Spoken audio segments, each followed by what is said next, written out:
Hi, I'm CK Burch, and welcome to my Geek review. And tonight I'm going to be reviewing the film Prometheus, which is just released in theaters.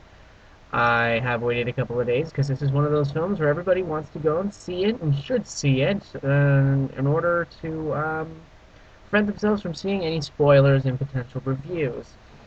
And this will be a very spoilerific review, so if you have any intent of seeing it, and seeing as how it is 10:31 p.m. Mountain Time as I am making this right now, then if you had any intention of seeing it beforehand, well, I think you have waited long enough. So, go away. You don't want spoilers, go away.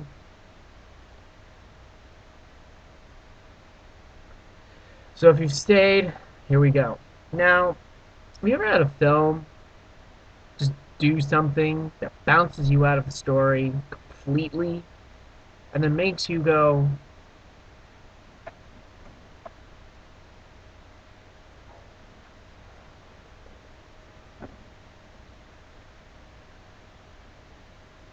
because that is what Prometheus did to me. And in fact, the entire last bit of the film, I really.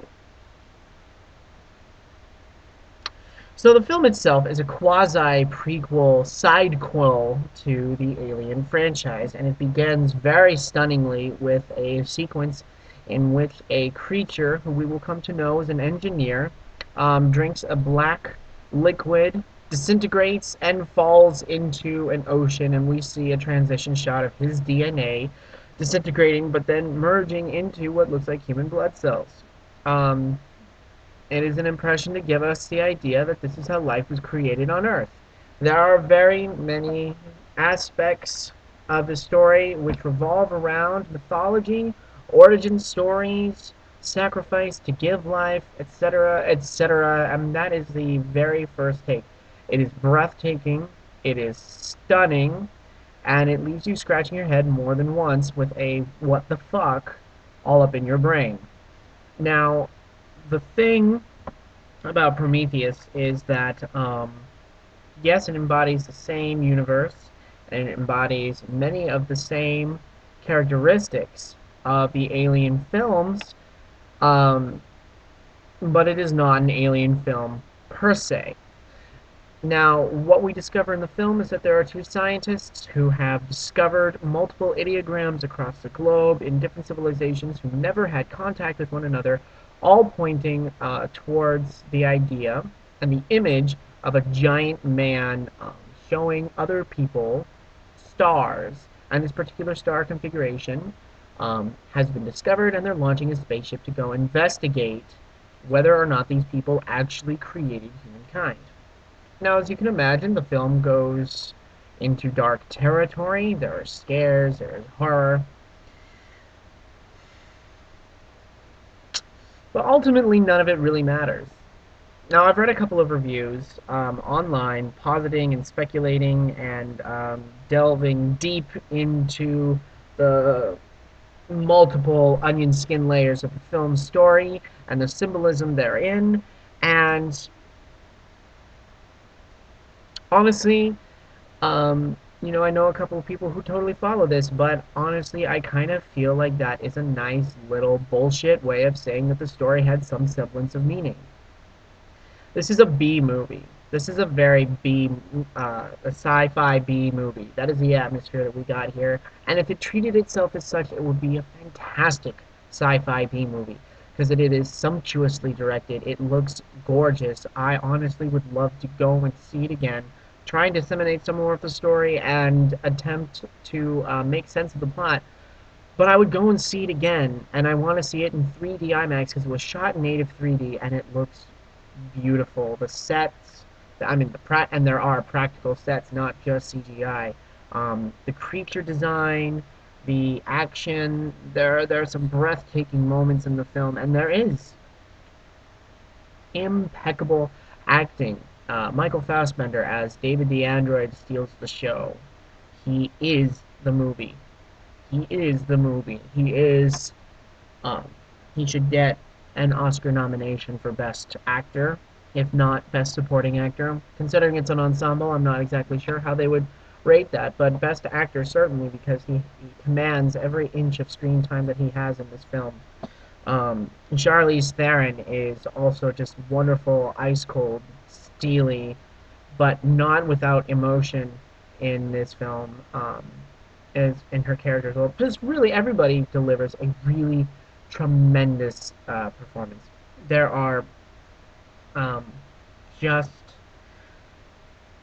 it's really hard to go into the film itself, into the story itself, because trying to go on about what they're doing and what they find and how they find it and all these things, like I read this long drawn out blog dissecting and disseminating the symbolism and the Jesus Christ and Promethean and all this other symbol. Really? Really? Okay, if that's what you want to see, that's great. I mean, I was completely lost. And I mean the whole, because the problem with the film, and this is what loses me, is the film doesn't offer up enough concrete answers. It's all about searching. Now, of course, there is a uh, viral campaign about something that's going to happen on October 12th or some bullshit like that, and I'm not really sure where it's going. Really, what I'm looking for is a film that holds enough answers within itself without relying on a sequel or more to come, and I don't think that that is too much to ask. And this film does not accomplish that.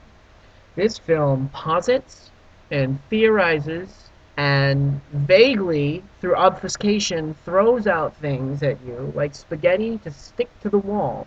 And by the time the credits roll, there is so much jumbling and jostling about and trying to settle like in a box of nails. You get that box of nails and screws, and you're looking for just like the right one, and it's like this film takes the answers to everything that's going on, and it puts it in that box, and then you have to pop open the lid. Where is my oh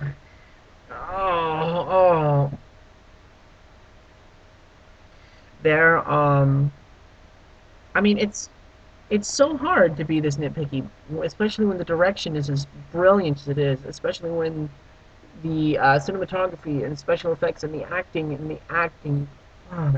is so brilliant, so brilliant, and the special effects are nearly seamless.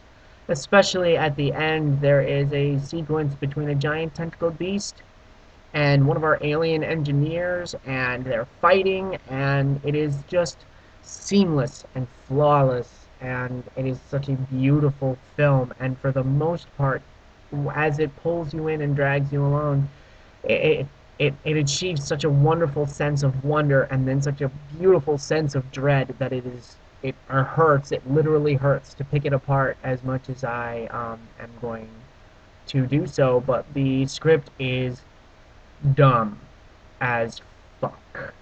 There are characters who are smart and make smart decisions and then turn around and make blithely idiotic decisions. Take, for example, the character of the biologist on the team, who he and the map maker guy, who I shall say is smart enough to create probes which can map the interior of this ancient alien building, but then he immediately gets lost when he's left on his own.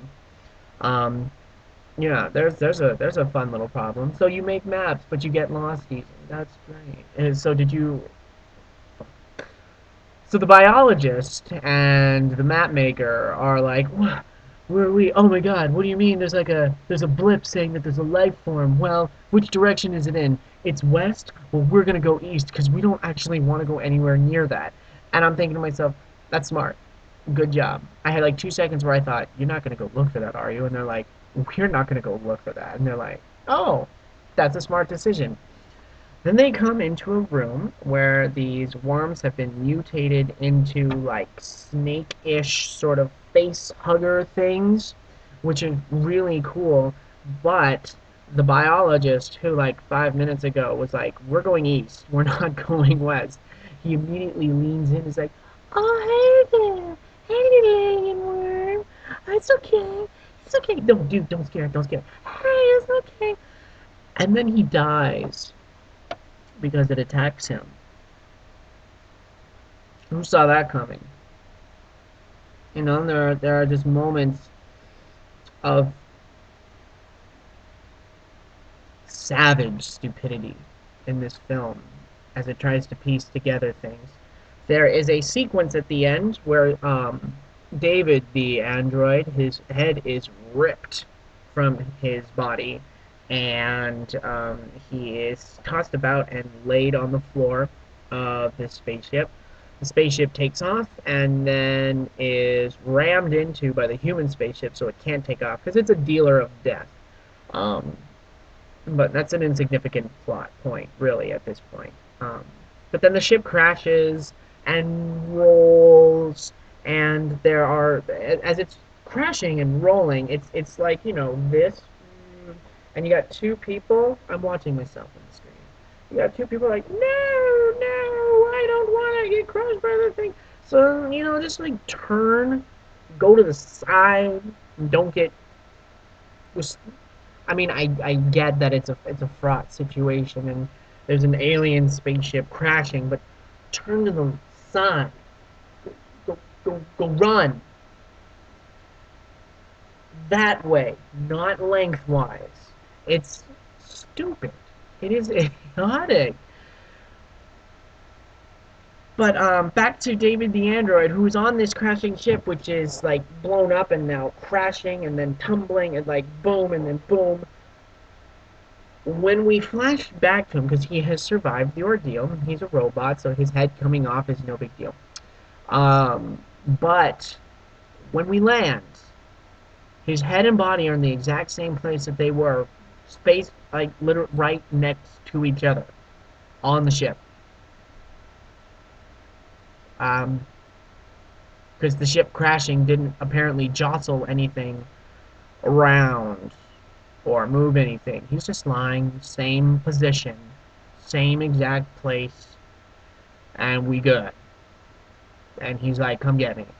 And the surviving scientist is like, sure.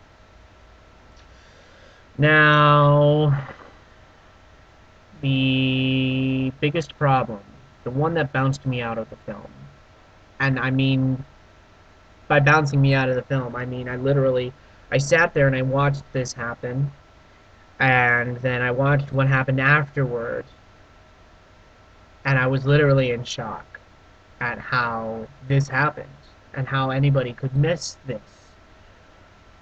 Um, Suffice it to say, there is one of the characters, Dr. Shaw. She is barren. She cannot have children. But her boyfriend is infected with an alien virus. He has sex with her, and she gets pregnant with an alien fetus. They had sex 10 hours ago. Now she's 3 months pregnant. Okay, it grows fast. Got it. I'm on board with that. That works for me. It's an alien virus. We can play with that. That's fine. Okay, cool. Let's keep going. Um, the android David is like, oh well, we're just gonna freeze you and don't worry about it. And she's like, no, get it out of me. And he's like, nope, sorry, putting you to sleep now. Great, that's great because they obviously, the android has some sort of um, ulterior motive with what's going on in the film. I'm buying all of this, right? It's at the point where she gets to the automated medical bay and she tells it to perform the procedure on her. She wants a cesarean section, right? So it cuts the alien fetus out of her. And by the way, this is an amazing scene in itself, which is why it disappointed me so bad later. This is an amazing scene of acting, terror, and special effects in which she watches as she's like doping herself up so that she doesn't feel so much pain, but she watches as the machine cuts her open, pulls out this like little squirmy little alien wiggly thing, and then she's like trying desperately to get out of the pod while it's like flapping about, and she's like, no, please, no. Such a great scene. It's an amazingly effective scene. We get to watch as the machine like sews her back up and staples her stomach back together because it just cut through her to, it's like cesarean section. It's like, I mean, for those of you who don't know, it's like, wha, and then baby. Okay, when we're talking your abs. Okay, we're gonna slice through skin. We have to slice through tissue. We have to slice through muscle. So, which means that every single scene of her, this same scientist who has just had this cesarean section done by an automated machine, and then stapled back together and sewed up, every single scene of her afterward, like immediately afterward, despite the fact that she's clearly in pain, running, jumping,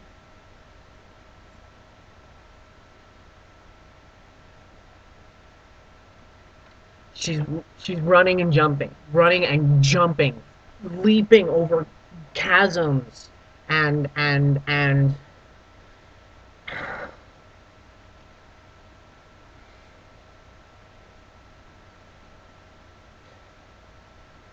I realize that we want to have the plucky heroine, okay?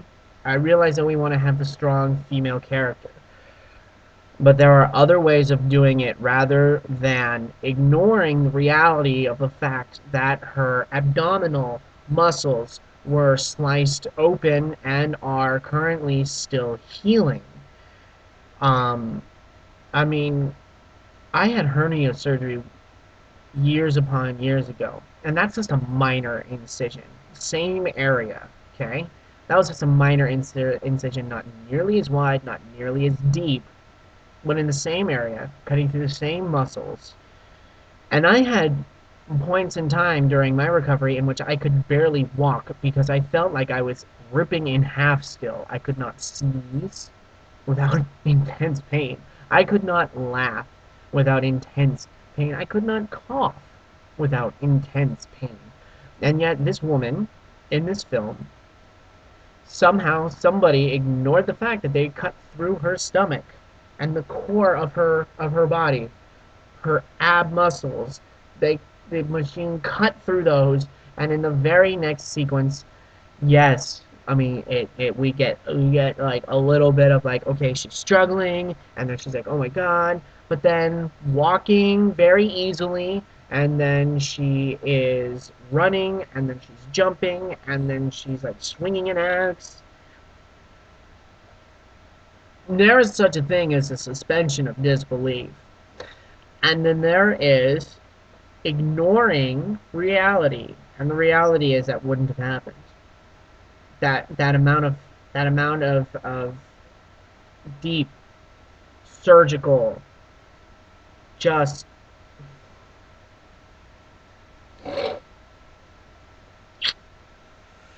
whew, yeah, that really pissed me off because I I could barely watch the film. I'm sitting there going, why is this happening?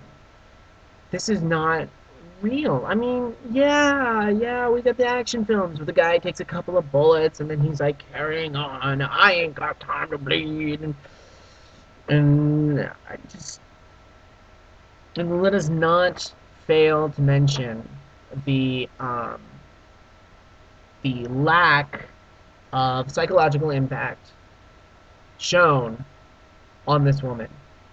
Um, she can't have children, and in a very powerful scene, she talks with her boyfriend about how she can't have children, and it's very understated but very powerful, because it's all in the acting. It's not in the dialogue. It's all in the acting, and it's amazing. And then once she gives birth to an alien fetus through that emergency cesarean section, and she sees the horror of what's going on, the trauma and psychological impact of the situation go flying out the door as the plucky scientist needs to go and find her answers anyway. Granted, she is convinced by David the android into going back out and trying to, talk to these aliens, these engineers, these creators who are still alive. But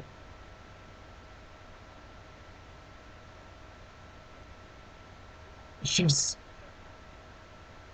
the alien infection essentially uh, killed her boyfriend. However, it was Charlize Theron's character who refused to let the guy back on board the ship, so she torched him with a flamethrower.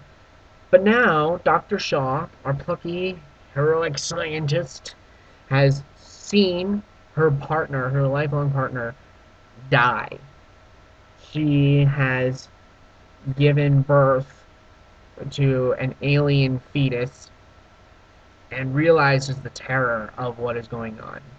Now, not only is she continuing to move on from this and go back for more because she feels somehow that she deserves answers as to why the engineers decided that they wanted to kill the human species, but there's no indication of the psychological trauma of the fact that she just gave birth to an alien fetus. This woman, I mean, I can barely imagine how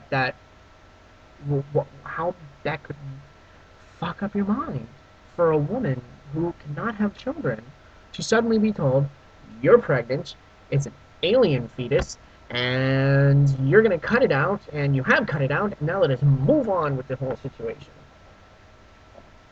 Maybe I'm being a little bit too nitpicky with the story, but when we're talking about such, these are this is massively traumatic, okay? Physically, psychologically, and emotionally, the entire sequence where she has that thing cut out of her is pitch perfect. It is powerful. It is terrifying, and the performance is delivered, and it drives home, and there is no repercussions in the character aside from she's kind of limping.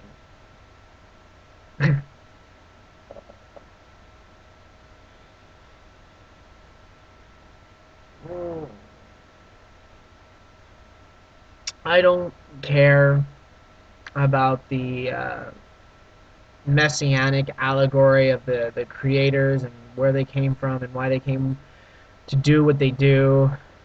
This is a monster movie. That is what is presented. If there were any sort of concrete answers on display whatsoever, then maybe I might have a different opinion. As it is, the film is beautiful to look at. The acting and the direction are impeccable. The score is a little bit annoying because it has this like heroic sort of theme. The cue itself seems a little out of place at times for such a horrifying, violating movie. And let me tell you, it was violating. It was a little bit rapey in terms of what these alien creatures do and how they get inside you and how they take you over from the inside and produce things and transform and transfigurate. And there's a lot of allusions drawn to the xenomorphs from the Alien series, but I don't care. I don't care. You know, I went in with hopeful expectations. If you lower your expectations down to the point of ignore, just pretend you don't know who's directing this, which is Ridley Scott, who is one of the most brilliant visualists of our time. Pretend you don't know who directed it. Pretend you've never seen any of these characters or any of these actors in any other film before, and pretend that you don't know that this has anything to do with the Alien franchise, and you'll probably like it. I liked it. I liked what I saw, and I liked what was given to me, except for the script, the obtuse, head-bludgeoningly dense and stupid script, which gives us a lot of nothing, or a lot of a lot, a lot of things, a lot of something, but a lot of nothing. And I'm sorry. There's one thing. It's one thing to be deliberately vague and to allude but it's another thing to just cloud it and wrap it so densely that it just, yeah. So overall, as a film geek, this is a film worth watching in IMAX 3D because you will see things that you, man, I it's weird to say that I want to go see this again when I disliked the story as much as I did. Um, the visuals, the acting, some of the sequences, especially at the end where the alien ship is crashing and the engineer is fighting the tentacle monster, which is the fetus, but then got real big real quickly. It's a movie that I am desperately arguing with myself where I want to like it more than I do, where I want to love it. I desperately want that. But when it comes down to it, I have to give it out of 5 stars, 3.5, mostly for the visuals and for the acting and the direction. Brrr. I mean, we can talk about. I will gladly talk about how it ties into the Alien films all day long, and I'll work with that. I'll work up with the straight up bioengineering and whether or not xenomorphs were created by this race, or whether or whatever. I don't know. I don't know. There's a lot of stuff there. There's a lot of digging to do, and there's a lot of ways that this can tie into Alien. But the